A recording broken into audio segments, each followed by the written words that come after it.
This presentation that we're doing today is a presentation. It's an informational session about CMiC workflow, or specifically the CMiC workflow product. Before we get started, I'd like to remind you that all audience lines are muted. However, if you have a content-related question, you can ask it anytime by using the Q&A panel at the top of the screen. I'm Oliver, and along with my colleagues, Keith Muir, as well as Leonard Vanek, we will be providing an in-depth and comprehensive look at the CMiC workflow product. So let's go.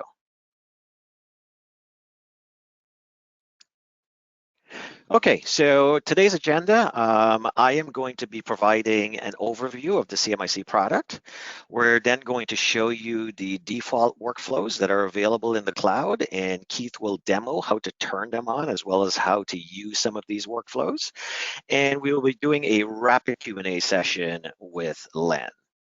So that said, let's just jump right into this. What is a CMiC workflow? A CMiC workflow turns a manual or an analog process into an electronic automation. Now, that sounds like a pretty heavy definition for it, but all it means is that we give you the capabilities to make sure that everything goes through the normal channels. Once things start to flow through a normal channel and they're streamlined, what this allows, it allows you to grow your business without significant overhead because your business begins to scale with your technology. So by putting workflows in place, as you scale your business, you do not have to worry about adding resources in order to manage any type of approval or routing processes. The workflow just does that for you, right? So how does it work? Well, it replaces the operational complexity and time-consuming processes because it's a workflow, it's done electronically, it's in the database, it's a machine that's doing it, yet it enforces your operational controls, which is very important. The reason that it can enforce your operational controls is because our workflows are very powerful and very dynamic. Some of the things that our workflows can do is it can do a linear routing process. It can do parallel routing, so it can notify 2 or 3 or maybe even 5 people at a given time. It can do a hybrid of those combinations. So anything that you need to encapsulate within a business process, you can do that within the CMiC workflow. And one of the reasons why the workflow is so powerful is because it removes the fuzzy logic and it works on binary decisions. So using the database, using your business rules, it just knows who to send the workflow to next. When you use CMiC workflow, you're not only guaranteeing an accurate and predictable outcome, you also have a sense of confidence that nothing is falling through the cracks. And what that means is that the people who are usually keeping an eye in these workflow processes to make sure that they're flowing the way that they're supposed to flow now have the ability to remove themselves from those mundane tasks and focus on what's really important. And the important thing is growing your business. So as an example, if you are using our AP and our subcontractor workflows, you can be guaranteed that it goes to the correct approver at the correct time. Also, if you have thresholds involved, it will use the conditional thresholds to route those invoices to a higher level person within the organization so they can sign off on that invoice. Same thing for vendor pre-qualification. It systematically reviews your subs and suppliers. The workflow is controlling all of the messaging to the various approvers, and then it creates a score sheet for you. Just think if you had to do that manually, what that would look like. It would be a very messy process, and it would take you a lot of time. Next up, we're going to talk a little bit about workflow initialization. So now that we have a workflow process in place, we have a workflow process built that encapsulates your logic, your business logic, how do we launch these workflows? Well, you can launch workflows on demand from various areas in our system. Some of them are noted on the slide, but the key is that you have control over who launches the workflow button. This takes away the repetitive decision-making from operators. So operators no longer have to figure out who they need to route objects to or items to. They simply press the submit button, and the submit button takes care of it. Just imagine that if you have the standard inbox and spreadsheet process flow where your inbox is being used to email these things out for approval, it comes back in and you're tracking it in the spreadsheet. That process works, but it's highly inefficient. And if you were to grow your business on an inbox and spreadsheet process, you would clearly have to hire more people in order to monitor those inboxes and spreadsheets. Workflow gets rid of that for you. One of the other benefits of workflows is onboarding. It's not very apparent, but one of the subtle things about workflow is from an onboarding process, the person who is actually processing the information doesn't need to make decisions. They don't have to be trained to make decisions. They just simply press the submit button and the workflow takes care of it and routes that object, in the case of an invoice, to the correct approver. Also, in terms of workflow initialization, we do have schedule workflows. And these are workflows that monitor, report, and react. An example of that is one of our clients actually built a beautiful AR workflow. And what it does is it runs every day and it checks to see if any of their customers have AR invoices that are aging over 90 days. And if it does, the workflow puts the customer on hold, puts its credit hold flag that we've added to the system. It then turns the credit hold flag on and sends out an FYI to the team to let them know that, hey, workflow has just put that customer on hold because they have invoices that are exceeding 90 days. Likewise, if there are invoices that are less than 90 days, and the credit hold flag is active, this means that the customer paid your invoices, the workflow then removes the credit hold. So now imagine you're running a business where you have thousands of these customers that you're monitoring on a month-by-month basis. It would take a lot of reporting and spreadsheets to get to this level of automation. And with a simple workflow in the system, it takes care of that for you. And it's just monitoring, it's reporting, and it's reacting based on the business rules that you put into the system. Okay. Next, we're going to talk a little bit about workflow delivery. So in the cloud, we load a lot of default workflows into most areas of the system, most common areas that require workflows. And Keith is going to be exploring this later in the presentation. Actually, very shortly in the presentation, he is going to be exploring this and showing you what comes with the system. And then he's also going to show you how to turn on a couple of those workflows and how to use them. One of the things that you should know is, I can't begin to stress it, is thresholds can be applied between various levels. And that gives you a lot of confidence that if things have a certain dollar amount or a certain posture or certain attributes, that you can get them to a senior official in your company and they will take a look at it. Keeping in mind that it's only when those conditions are true, it goes to that senior official, and that official is not being bombarded with constantly looking at things that don't really relate to specifically what he or she does within the organization. Another beautiful thing about workflows is you don't have to think about the person, you think about the role. If you want a project management workflow, you tell us which project management role needs to be involved in which level of the workflow. You simply tell us which role is doing the approval. When you assign a person to the role, that person becomes the approver. So you never have to worry about the name of the approver. It's role driven, and you can use project management roles or workflow roles, and Keith is going to show you a little bit of that. And last but not least, before I turn it over to Keith, is that the default workflows do not cover your specific need. You can request a custom workflow for your organization. CMiC does this, and we do it very efficiently, and we've been doing it for a long time. And the only ROI that I can give you on a custom workflow for your organization is the ROI is immeasurable. Like, you just know that you're going to gain efficiencies and you're going to move forward in a very nice manner with CMiC workflows. So hopefully this overview kind of sets the stage for this afternoon's presentation. And I want to turn it over to Keith, who is going to be walking you through the rest of the presentation, showing you what we deliver in terms of our package cloud workflows and also showing how to enable and run a few of those workflows. Keith, are you ready to take this? I'm ready. All right, so I am passing the proverbial ball over to Keith, and whenever you're ready, go ahead and share your screen. I'll let you know when it comes on. Okay, so you should see my All first right, slide. we can see your slide. Audio is good, video is good. You're ready to go. All right. Okay, good morning, afternoon, depending on where you are, to everybody. Okay, so I'm going to just kind of start off talking about the current workflows that we have out of the box in CMiC Cloud. So as you can see on screen here, and this is probably the newest one that we've kind of added to our lineup pretty recently.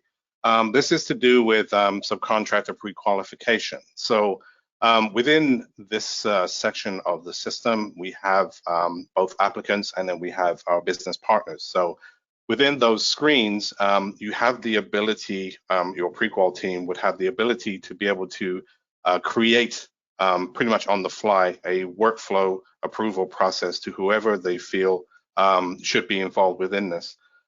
Those workflow approvers would be assigned certain roles, I guess you'd call it, within that workflow. So if somebody's responsible for checking insurance, you can mark onto there that this particular person is in charge of insurance. You can set which order you want the approvers to arrive in. So the ability to be able to create this kind of approval process on the fly can be very useful to you. The other one that's part of this is pre-qual renewal notices. So there is a workflow. It is just constantly running in the system. There's no kind of area to switch this on other than the simple flag that we put on within your system. As you can see on screen here, 30 days prior to the renewal date, the system will automatically generate an email to the email address that's against the business partner to remind them that they have 30 days to re-qualify again. If they have not done so within 20 days, then 20 days later, we'll send out another email, another reminder. Those two dates are configurable by you, so you can change them out to 45 days or whatever it is that you want to do. It's a very simple process of getting that set up in the system. Next. Okay. In the imaging realm, and those of you that have kind of been through this process, we have three workflows that are out of the box available in there. The first one is for AP invoice approval. These are obviously invoices that are not related to a purchase order or a contract. There is a purchase order invoice approval. So the purchase orders we're talking about here are the ones that are related to the enterprise asset side of the system.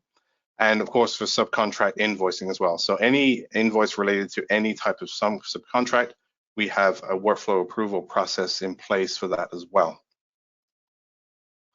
Now on our field side, there are a few out-of-the-box workflows. I'm going to be going through the setup and kind of the flow of one of those with you today. So as you can see in here in the list, we have out-of-the-box PCI approval, owner change order approval, RFI approval. There are approvals for subcontracts and subcontract change orders, as well as the ability to be able to enter and send for approval requests for payment from the field side of CMiC as well. Not a heavily used one, but we do have some clients that actually do that. As well as that, we have a workflow that, again, all its job to do is to just monitor to see when RFQ responses come back. You will set up a user that will receive that information. And so when those responses come in, they're alerted to that. So we're not kind of waiting or having to go and check that information to see if it's back in the system. On the field side, another couple of new workflows. Again, these things were released in the last few weeks. One for purchase order approval, again, from the asset side of CMiC's enterprise system, and for purchase order change order approval as well. So these are the workflows that are kind of out of the box. There is another one that we're going to be releasing soon. I'm not going to talk about it right now, but it's more to do with the field side. And that will be out probably, hopefully, within the next few weeks. So I'm going to move on now and kind of walk through the setup for the workflows to get things running within the field side and to get things kind of moving within the imaging side as well. So I'm going to kind of start off with the field side and just Just give me a moment here. It's going to switch my screens. I'll make sure I have the right one. Okay. All right, so you should be seeing CMiC. Yep. Okay, thank you. Okay, so the setup to get a workflow running in the field side generally is going to be starting from this workflow event maintenance program that falls underneath workflow here. This screen is very specific to what we do within the cloud. It's just a very simple starting point to actually get this thing switched on in the first place. So as you'll see in here, the workflows that I was talking about earlier, as far as field are concerned, these are listed in here. And quite simply, all you need to do is come into this screen, enable by switching on the active flag here, hit save. This now makes that workflow available to be used within the field side for that particular item. In this case, we're going to be running through the subcontract approval workflow within the system. The second part, or part 2 of 3, I guess, is going to be setting up how we're going to be doing our approvals. Again, those of you who've kind of been through or seen the workflow side of this, you've probably seen this screen. There's an exceptional amount of items within here. But when it's talking about subcontract approval, we can quite simply just kind of narrow down here the area that we need to look at. When it comes to field workflows, the process that we're using in order to work out who our approvers are is going to actually start at the role. So the roles that we're talking about are, again, coming from the roles that you would see within project roles here. So these role codes that specify the type of role that we're talking about is how we're going to designate which order and who it is that we want this to go to. So within this screen here, this would be kind of our starting point if we want to use project roles. The setup for this is very simple. When you come into here, this is our first approver, role code 1. We go into the values button here, and what we would do is we would just, if we wanted our project manager role, so this is the one that's right here, to become our first approver, all we're doing in here is then just stating MNGR. We save that. The workflow, whenever we run a workflow approval for subcontract, is going to look here and it's going to read that value. It's then going to go back to the project and look to see who is in that role on the project.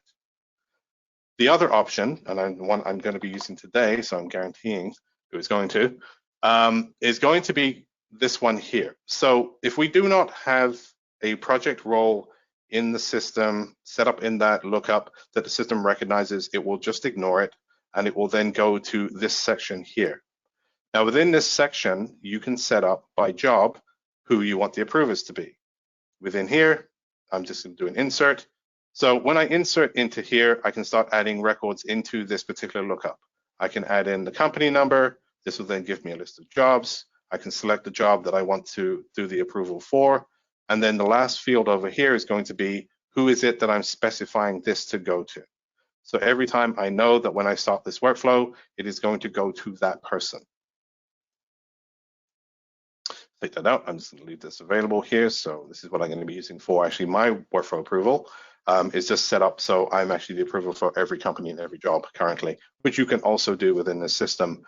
Depending on the size of your company, maybe you just have one person who approves all of them. You can just set a value in there, as I have done, which is for every company and every job, that person, and then we know for sure they would always get it. There are also timeouts within here. Again, very quickly to kind of go over that, but timeouts are really just a mechanism that we have within every workflow approval process within the system that keeps things moving. Each level of approval will have a certain amount of time in which they can approve an item. If it times out, we have a timeout recipient person that is set up in here, and they will receive a notification to let them know that whatever item it may be, regardless of the approval type, this particular thing, this subcontract or whatever it may be, has timed out waiting for approval. They are then responsible to kind of follow up on that. They can see the information in relation to a subcontract or an invoice or whatever it may be. They can go in and actually have a look at that and see what's going on, contact the user if need be, and find out why this thing has timed out waiting for approval.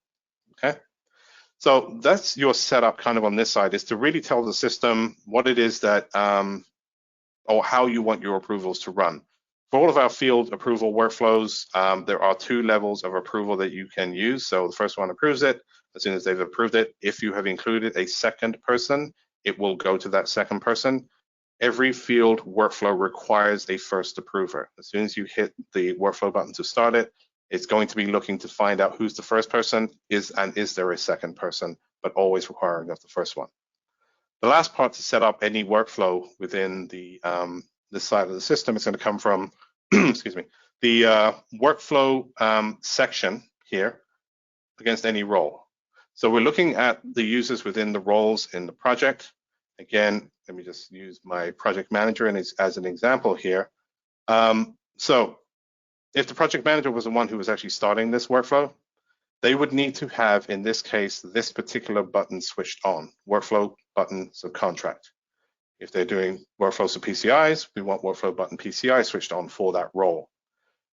This is kind of the last step within the whole setup. And what this does for us is that when we have a subcontract in the system that has been created by somebody who has workflow button, in this case, subcontract switched on, when we're looking at that subcontract and they have entered in the information and they have saved it, what's going to happen is that the post button is going to become unavailable.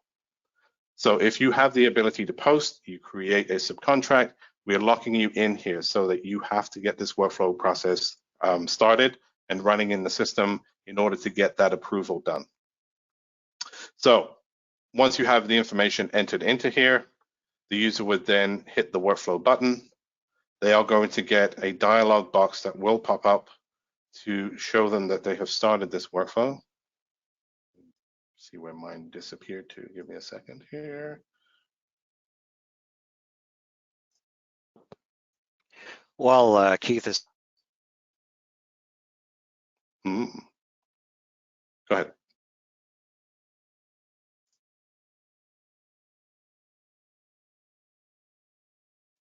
Okay, let me try that one more time. I'm not sure why this is not starting, but of course it would be today.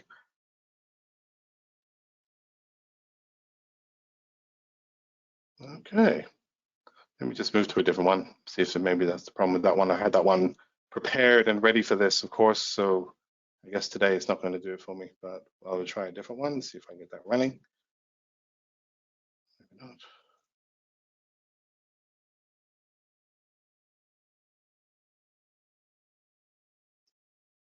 Okay, give me a second here. Maybe it just pops up on a different screen and I'm not seeing it. All right, you know what? I'm going to switch gears and go over to the imaging workflow. Len, if you could do me a favor and kind of have a look at that one, if you can get in, that would be helpful. Thank you. Anyway, so I'm going to jump over to the imaging one for a moment, and then we'll kind of slip back over into that side of the system again. So let me just refresh here. And then I'm just going to go over to the imaging side of CMiC. So within here, again, we have 3 workflows that were set up, one for AP invoices, one like this, one for purchase order invoices, again, from the asset side, and then there is a subcontract invoice approval process. So the setup for that workflow approval is going to come again kind of from this section here. So I'm just going to jump down to where we set up that approval process. Now this is slightly different. There are a few more options here as to how we can actually set up the approval process. So when it comes to one of these AP invoices, you have the ability to route this. Obviously, when we're dealing with the field side, things are job related. When we're dealing with a subcontract invoice, that is also job related. But when we're talking about a purchase order invoice or just a regular registered invoice, AP invoice in the system, we can deal with either jobs or departments. So they can be related to either one of those two. So within the screen in here, we have the ability then to kind of route to workflow, depending on whether it is a job related invoice or a department related invoice, and which job or department are we talking about. So that information is coming from what we're setting up within the workflow routing section here. When your users are entering in the information related to the invoice image that they're looking at, and there are ways of being able to make this bigger, more to do with training, we'll show you that. But When you're looking at your invoice, you have then the ability to kind of enter in that vendor information from here, whatever the invoice number may be, entered in, the invoice date, and then we're going to be talking about which job or which department is this related to. So in this case, I'm going to grab a job number from my list of values here, this one right here. And then you'll see that right here in this workflow routing area is putting in that job number. This is important for when we're starting workflow, because workflow actually reads that job number to work out who our approver is, or department number if it's a department related invoice. You can enter in descriptions, et cetera, from here. I'm just going to put in $100 for this amount right now, and then I'm going to hit save. This is going to now create that invoice in CMiC for me directly. The workflow approval side of this comes from one of three different places. So in the subcontract approval process, we talked about using a project role or setting up by job who the approver is going to be. When we have imaging involved in this, we also have a third option in place. So from the workflow control side here, the approval process for the invoicing side gives us 4 approvers that we can use as a maximum. Again, the first approver is going to be something that we're going to be looking for as a mandatory approver, but all approvers after that become optional. In here, if I were to specify a user to send this to, then the workflow is going to pick up the user directly from here. As soon as it sees that, that becomes the first approver, and then it's going to look at the timeout mechanism, and then it's going to look to see is there a second approver in place. This is generally going to be used if you are trying to kind of override the usual routing path for an invoice. Today, Bob Smith is out. I know that for sure, but I know who else would be taking Bob's place. So I can just put in that person here, submit the workflow, it goes to them instead of the regular route, which would go to Bob. The next section that it goes to, if it doesn't find an ad hoc approver, is going to be here. In this case, we kind of switch things around. So when it comes to the project side, we are sending, we're looking to see, is there a project role first? If not, then we're looking to see, is there a job-based approver? When it comes to invoicing, we switch that around. So first of all, we look to see, is there a job-based approver? And again, when I come into here, I'm going to look in here and I would have job set up, company, job number, user. If I don't have that job specified here, the third place it goes, again, is going to be to a PM role code. So this is approval 1. And again, I can specify in here a specific role code that I wanted to look for. So then in general, I would not be using ad hocs. I wouldn't be using jobs. I just let it run here, read that, go to the project, find out who's in that role, send it to them. Okay. So in this case, I'm going to kind of start off my workflow. What I will do first, though, is that I will set up the distribution down here. And so this gives me just my list of information that I can use. I'm going to use a subcontract. I wouldn't normally, because this is not a subcontract related approval process. Right here, I can see how much money I need to distribute through this particular invoice. I'm just going to save that. And then hitting, in this case, the submit button is going to start that workflow process off. And so this will then run me into the workflow system. Now, as far as approvals are concerned here, depending on which side you're working on. So if you're on the accounting side of the system in enterprise, or if you are in the field side, there is a screen in either one of these called the notification list. So that program sits right here when it comes to the enterprise side, or if you're in the field side of things, that usually, for those of you I have not spoken to before, would be sitting actually under the sub prequal. So it's usually hidden kind of down here under this menu. In my case here, I kind of moved it out so I can see it right here. But that program is specified in here so that whenever you open this up, it's going to be showing you those particular documents that are related to you. So or particular items, sorry, invoices, whatever it may be. So you'll see here, this is the approval process here, or the approval that I required to do for that particular invoice I just started. From this screen here, I can see a read-only view of what has been entered so far in here. And so when I kind of scroll down, I can read what was entered into the header, the amounts that are being asked for, if there has been distribution, where it was distributed to, any comments that have kind of been entered in the imaging side, I can see those here. The audit history, which is tracking within the system every step of the workflow approval process. You'll see an audit history both in the imaging side with every invoice that's in there, and also in the field side for every object that we start workflow with. You would see a listing of who's involved, who started, who did it go to, did they reject it, did they approve it, when did that happen, were there any special notes that were added into the system at that time, et cetera, et cetera. Also from the field, from the imaging side here, this link here would send you in and show you actually a full page view of that invoice. From the approver's perspective, from here, I could probably just go through and approve this. As you'll see here, that category probably doesn't match because it shouldn't be a subcontract coming through here, but we also have an approval app.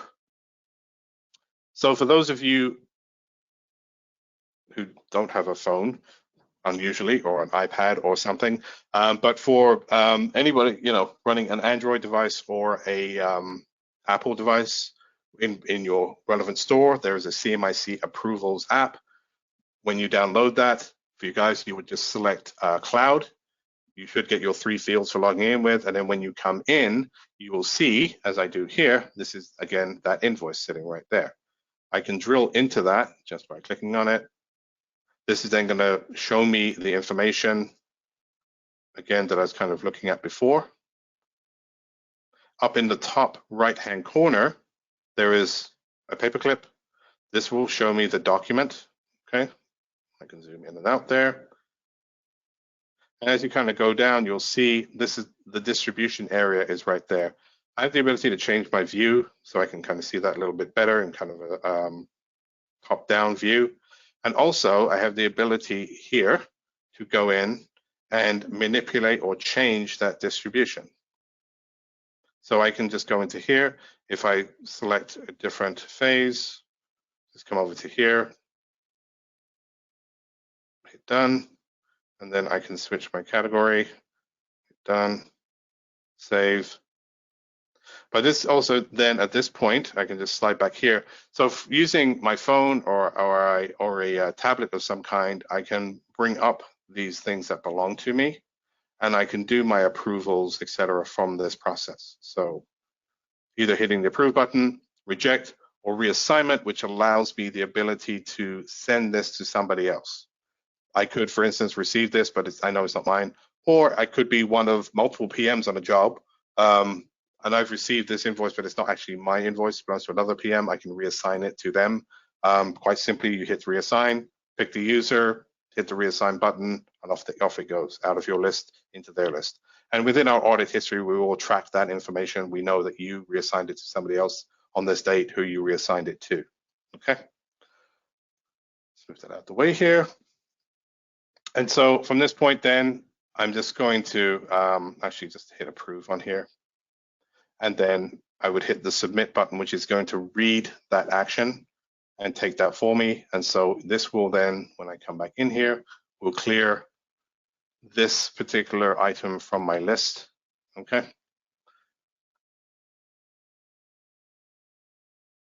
Len, did you start one for me? Yes, you did. Okay, so this would be one that he helped me get going. This particular one here, I kind of left this one open from something I was doing earlier today, as you can see by the date. This is a subcontract approval as well. Now, the reason that this has a note on it that looks kind of different to this one here, most of our workflows somewhere within there is going to have some kind of checking involved in it. It's going to be checking for something that we have pre-programmed into the system. In this case, when it comes to a subcontract, it is looking to see if you have entered in a schedule of values. So initially, when you start it, it doesn't need to be there. By the time the last approver approves it, whether that is we have one approver, they approve it, or we have 3 approvers, the 3rd approver, whichever one is the last one in that line that does that approval, the workflow is checking to see if there's a schedule of values before it comes out the other end. If it does not find that schedule of values, then it's going to kick it back to that last approver, and it changes the note you see here to tell you that the subcontract does not have a schedule of values. Please add the details. When it comes to a subcontract, when I was down here before, I was looking at the image itself. I can click on here, and this will actually take me into the subcontract record. So if I need to then, it was just my job to do this, I have the ability to edit this record. I can come in and start adding in the schedule of values here. I can come in and start adding attachments or reviewing attachments, whatever it may be that I need to do here. I can do that at this point. And then when I'm done, I just kind of close out the screen, and then I would be able to then approve it and move it on. This one here. Okay, so here's another example. So we've got this one running here. I'm just going to kind of jump back over to the settings here. Hopefully I'm doing okay with time. Let me know if I'm not. There are a couple other settings when it comes to something like a subcontract. One of them is to do with posting. So as mentioned, you cannot post anything until the workflow completes. So when the workflow is finished, we now have a approved subcontract. There is the ability, as you'll see in here, this particular item within the resource lookup rules called post subcontracting workflow. Out of the box, if you were looking at this, you would see this has a code of N. This means no to the workflow. Do not post this when it finishes approval. Mine is set as Y, so for all subcontract approvals, it will go in and do that process for me. So I do not have to, once the approval is done, actually go in and post it. It will just be done for me. The other one is an item that we've added in pretty recently as well, which is FYIs. So as you'll see for all of these different types of approvals that we have, this is the one for subcontracts here. And what this one does, again, has a value of N or Y. I have a Y in mine. What this does is, as soon as the last approval is done, it sends an FYI notification to the person who started the workflow. That way they are aware that this particular subcontract or PCI or whatever it is has been approved in the system. You could, at this point, if you wanted to, not have auto post on. They would receive a notification saying it's done, and then they can go in and post it. Or you could just have auto posting done and FYI to this person. So whatever the next steps may be, they can go in and do that. Okay. So I have those on for both of mine. I'm going to go into this particular one here and edit this information.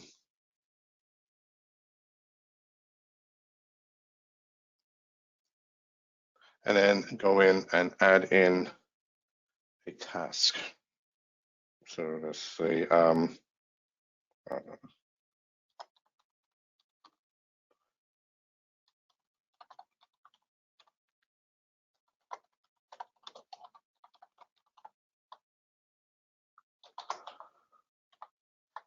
let's say it's 20,000. I probably don't have a phase to do with lumber delivery, but we'll see.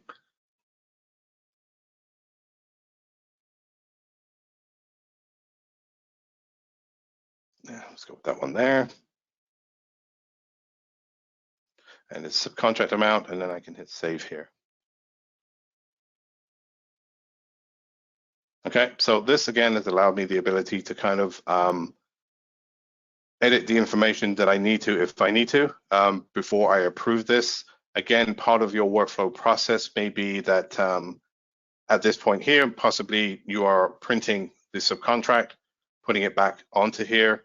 And if you have e-sign, maybe you're sending out for signing. When it comes back, then you know it's back and you can then go in and approve it. So the workflow will kind of sit with you in the system until such time as you hit the approve button to move this on. So this will always be here kind of as a reminder of things that you need to do to get things done within the system. And you know, we have different types of notifications, things again, FYIs on approvals, timeouts, that type of thing, and then things that you are required to approve in the main in here.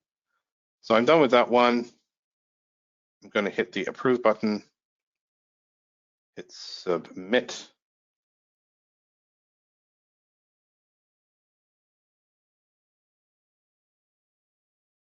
and then wait for this to come back. Okay. So the FYI, I think Ben started this off for me, so the FYI actually probably went to him. But that would be the end of the process. That particular subcontract would have already been posted. And again, the person who started the workflow would have received a notification to let them know that that has actually been done in here.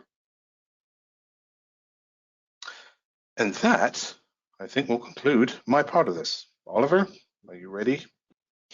Excellent stuff. That was amazing. Very thorough, very concise. Len, are we queued up for Q&A? Yep.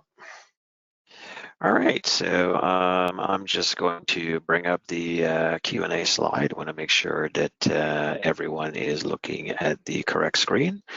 I believe they are. And Len, take it away. Okay, well, I answered a few of the questions as they were asked textually. I hope you got your answers. If you didn't and I don't address it now, please chime in and let me know. But of the remaining questions, the first one that I've got here is there a list of available workflows for the cloud? I don't have one. I was going to ask Keith if he has anything specific, or just look at the application. You have the checkboxes for the field-based ones, and you have an LOV for the ones for the imaging. They're right baked into the system. Is there anything else, Keith? As I said, there are a couple of ones that kind of just run. We can definitely come up with a concise list and probably put that somewhere. More easily available, I guess, right? Yeah, we can do that and throw it out on the CMiC CSS portal. But I think the majority of the popular workflows were in your presentation earlier, correct? Yes, for sure. Okay. The next question, which I think you probably already addressed in the speech because it was asked for, but it did generate a few other questions and afterwards, was can an invoice be routed to a person instead of a job or department? And you mentioned the existence of ad hoc approvers, at which point we had questions about how one goes about setting up an ad hoc approver, which I think maybe Keith has to address for me. But in addition to that, I did make a comment in text, but just to clarify that, ad hoc approvers are a creature of imaging because they require a fly sheet to specify them. We do have custom workflows where you can use user-defined fields to specify an approver, but those aren't part of our standard workflow repertoire. Right, we have definitely done that on more than one occasion. As Len has mentioned, to have a user-defined field set up within a screen, and then this is where you would specify approver. I know we have one company that for every subcontract they create, they set up on the subcontract who will be approving the invoices. So we're actually reading that information instead of the workflow lookups I was showing you earlier. So again, that was the preference of how they wanted to deal with that. But for imaging workflows, there's a special fly sheet for that, the control fly sheet. Yeah, so for imaging workflows, for sure, in the workflow control, yeah, we have that ad hoc approval. So you're definitely specifying by user who is doing the approval. I do know more than one company that actually just uses that process. So they don't set up job-based or project-based approvers. Every time they enter an invoice, somebody puts in who the approver or approvers will be, and we just read it directly from that fly sheet. Okay. We have another question. I'm not quite clear what it means. Maybe you can figure it out. How do you route a subcontract without an SOV? It automatically fills up one to begin with. That's the question. A subcontract? No, a subcontract can be created without a schedule of values quite easily. Create it, press save. You have the header, no schedule of values, which is what I did. I don't know if maybe in your system, and Oliver, maybe you would probably know more about this than I would, but if there is a flag or something that enforces that you enter that in, but I'm not aware of one. Okay. I'm not aware of one either, but the key thing there is that the workflow does validate that there is a schedule of values before it starts to route the subcontract. Right. Or after the approval step where the person was supposed to enter the schedule of values, because one of the approvers could be charged with that task. Right. So within our workflow, it is definitely checking again at the last approval step whether or not that subcontract has a schedule of values. So it leaves it open to be done either before it goes to workflow or during workflow. But when the workflow finishes, it has to be there. Otherwise, we kick it back. We have many, for many clients, we've done ones where it's checking to make sure it's there before it even starts workflow. That's more of a custom thing, but so when you hit the workflow button to start it, scheduler values must be there. If it is not there, it's going to just reject it, send the person a notification to say that they're missing the scheduler values. So you can put in all kinds of different checking in the system in different ways, depending on how you want to run things. Okay. The next question, I think the answer is yes, but I want to ask Sharon just to make sure. Will there be a video recording of today's webinar available to the attendees? Yes, there will be. Everyone who has registered for this webinar will be receiving an email from us early next week on Tuesday for the recording. Okay. The next question, I think, okay. You cannot edit a distribution in a PO approval like you did for the invoice. That's true. The editing of details for in the approvals app is only available for invoices. That is correct. Sorry. That's, okay, is the FYI available now or on a future enhancement? I think that goes back to a question I answered earlier about the fact that someone asked about an FYI at the end of the workflow, but I believe Keith answered that question, that most of the workflows already have the FYI. Yeah, for the field side, yes. I think pretty much all the approval ones have one. Okay. If not, we'll check that list, but I believe all of them do. Another question, I do not see the FYI items lookup rules in the public cloud platform. I select show inactive lookups too. Okay, I would probably say, again, as we kind of are updating these workflows in the system, we're adding in the additional lookups that we require into the base system that we have in cloud that we kind of copy everything from. So if you're missing something, on that resource lookup rules screen, there's a copy default lookups button at the top. If you hit that, it's going to then read and bring in any new items that were not there when you first did your implementation. Okay, so at any point you can go in and hit that button, copy default lookups, and it will then just copy down whatever is new and put that into your available list of items that are in there. So some of you, I mean, depending on how far back you had your implementation done, you may only have 2 approvers sitting in your system for invoices because that's what we started with years ago. Then we added a 3rd, and then now we've added a 4th. So again, hitting that button will just bring in those additional lookups for you. Okay. Okay, here's a long one. In lieu of having all users go to the notification screen or the approval app, some users would like to just get an email with basic information and have an option to approve from the email itself. Okay. No, that is not possible. We can send an FYI, we can send an email out to alert you that you've got a notification to look at, but approval from emails is not something we have right now, and it's, to my knowledge, not on our to-do list. I think it might be worth mentioning, Len, that we moved away from that approach because of the inconsistency of emails. So sometimes the emails arrive, sometimes they don't, and we were having a lot of issues with consistency of emails. So we moved away from doing email-based approvals and made it an app-based approval. So it's not that we don't want to do it, but in the past we found it to be very inefficient and error prone. Yes. Okay. For subcontract approval workflow, is there a way to decipher between subcontracts and POs? Well, the subcontract approval workflow is just for subcontracts, but there are some of our customers who use subcontracts as POs. And you would have to probably make use of the subcontract type field to distinguish them. And then the workflow can check that and do something different depending on whether it's a PO or a subcontract. And we have lots of customers doing precisely that. That is not something that's standard though, right? That's so that's not standard. We give a custom workflow for that. The standard workflow treats all subcontracts the same. Okay. Where is the department approver role specified for non-project items? Well, I think that in that case, we don't use roles at all. You just use the lookup directly. Like he showed you the job approver 1 lookup. we would have a department approver one lookup as well, and that's the only option you have in that case, unless you want to have ad hoc as well. But there is no role per se for departments, so you would just department-based lookups.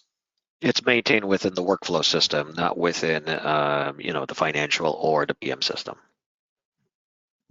Yeah, so it should be, if you're looking in the resource lookup rules screen for workflow, the department invoice approval for AP invoices is the first one that's in there. So it's called department invoice approver 1, 2, etc. Okay, and then further down for purchase order invoices for the asset management enterprise side, there is a section further down for PO invoicing for departments or jobs. Okay, another question is to follow up on the question about the editing details of POs, PO invoices, or POs, not PO invoices, POs in the app. The answer is, how come you cannot edit the distribution of PO like you can for invoice? The reason is simply because it's a lot of programming and we've never had a demand for it. Okay, it's not a trivial thing to add that capability, and there was a lot of work done to do that. So unless there was a demand, we don't do it. Okay. I'm assuming from that question, Len, we have our first person asking for it, right? That sounds like it. Yes. Okay, all right. So we have to put that on the list. Yeah. Okay.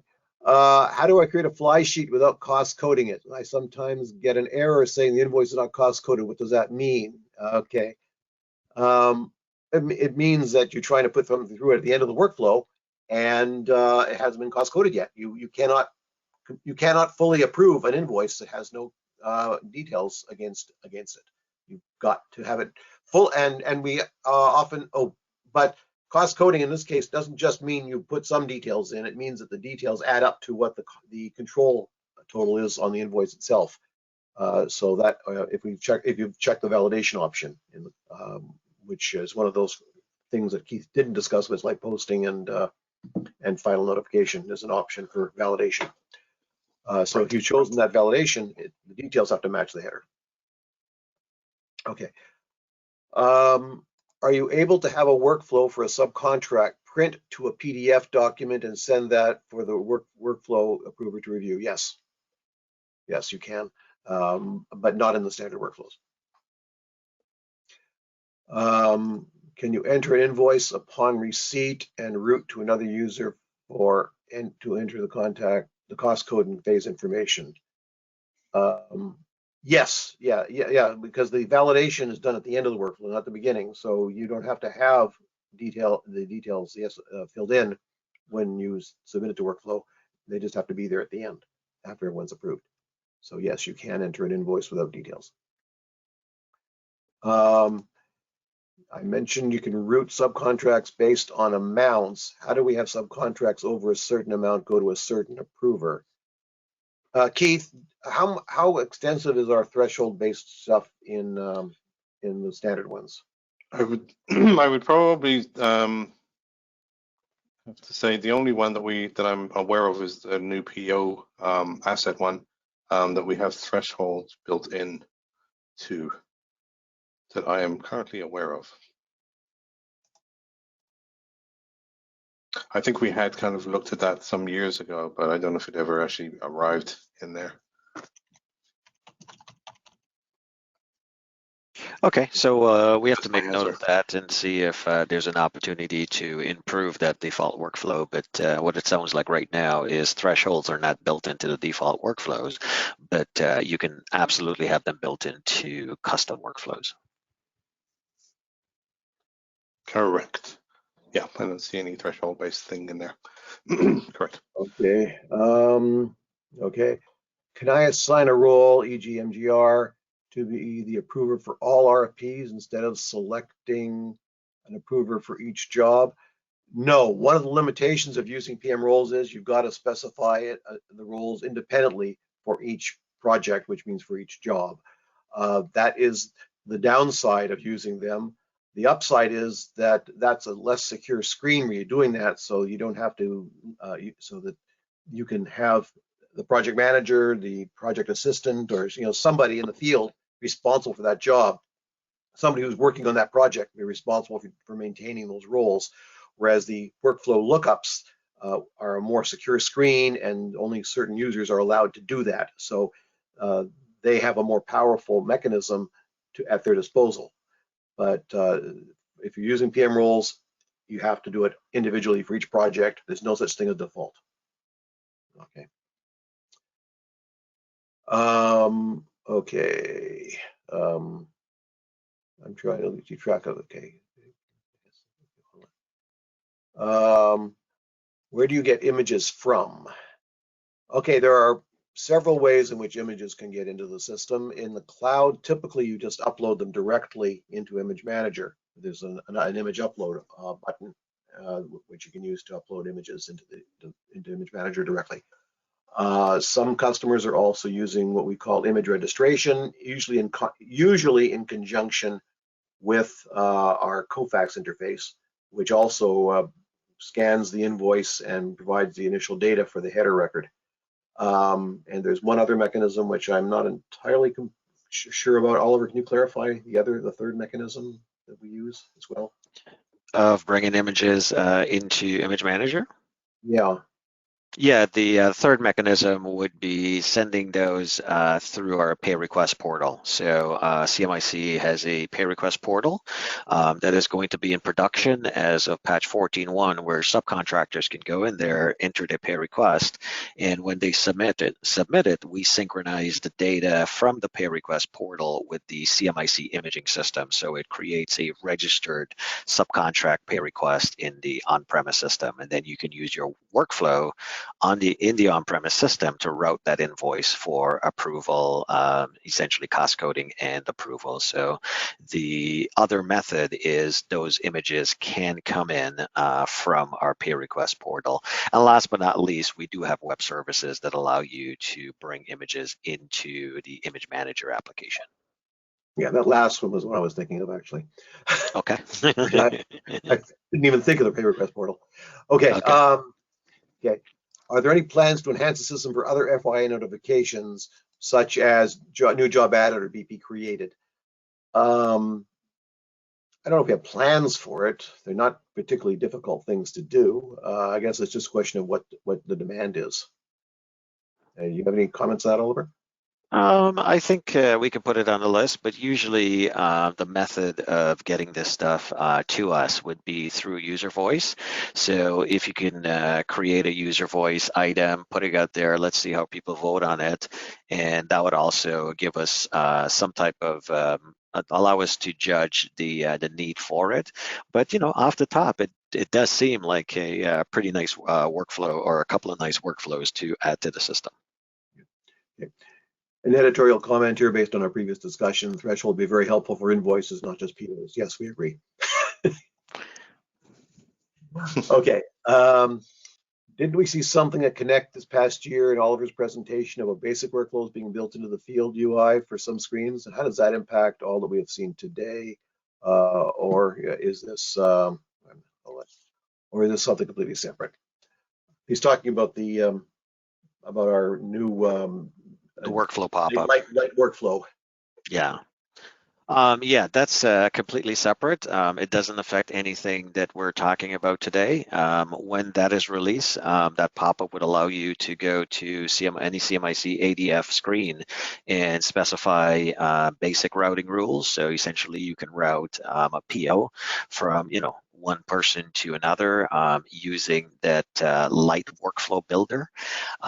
We do have plans on making it better and also enabling it in other areas of the system, but that's something that I'm going to be discussing more about at this year's CMiC Connect. But that screen that you saw last year, it is going to be out there in production either in 14.1 or 14.2 to allow you to specify very simple workflows within ADF screens. Okay, thank you, Oliver. Next question, can Registered Invoice Approver 1 and Timeout Approver 1 be combined or automatically set up to be the same person? Well, not automatically. They could be set up to be the same person. Not entirely sure why you do that, because if a person's currently ignoring an approval notification, they would probably just ignore the FYI as well. So I'm not sure what would be gained by doing that. Usually you want the timeout recipient to be somebody else so that they can, you know, get in contact with the approver and get, you know, light a fire under them. big Right, stick. get things moving. Yeah, this kind of breaks the whole timeout paradigm. So usually the timeout goes to somebody who is actually going to work on moving the process forward, and that's suppress the notification so nobody knows what's happening. So for that one, we'd like to get a little bit more insight into why you're asking for that. You can email us directly or email Sharon. I think everyone's curious why you'd want to do that. Okay. Can I enter the invoice in invoice entry and attach the image rather than going through Image Manager? You can do that for RFPs. You cannot do it for standard invoices.